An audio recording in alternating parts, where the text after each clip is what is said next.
A Woodcutter and a Fairy. The first story.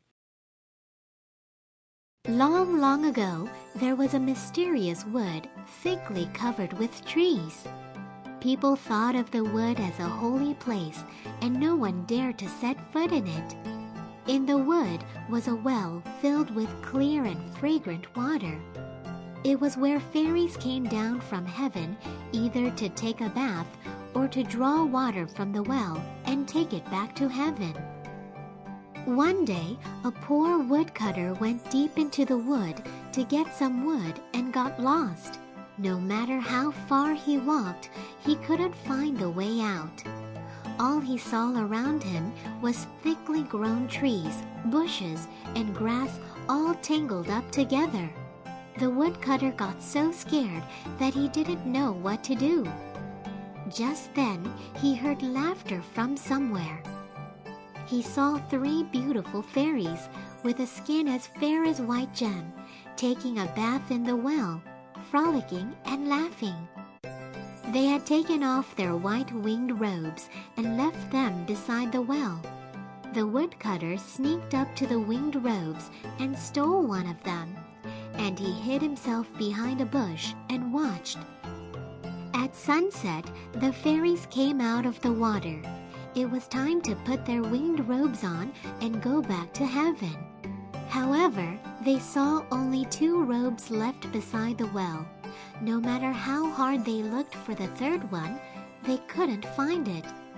The 2 elder fairy sisters decided to go back first, lest they should get scolded by the Emperor of Heaven. The youngest fairy had no choice but to remain in the wood. She kept looking for her robe, but it was nowhere to be found. Then the woodcutter walked out from behind the bush.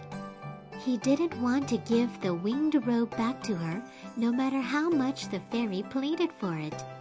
The woodcutter led the way in front of the fairy, pretending to help her. The fairy couldn't help following the woodcutter. Soon, they arrived at the woodcutter's thatched cottage.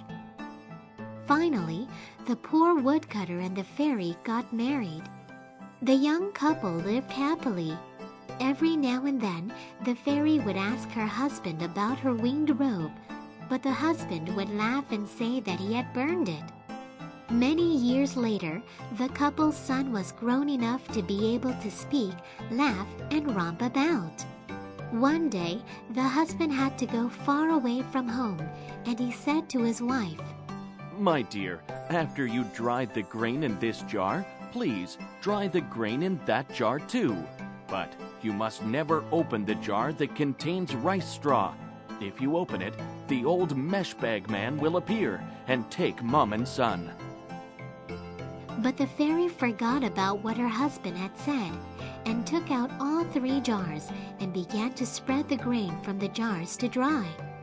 When the fairy opened the 3rd jar that contained rice straw, she found her winged robe hidden inside.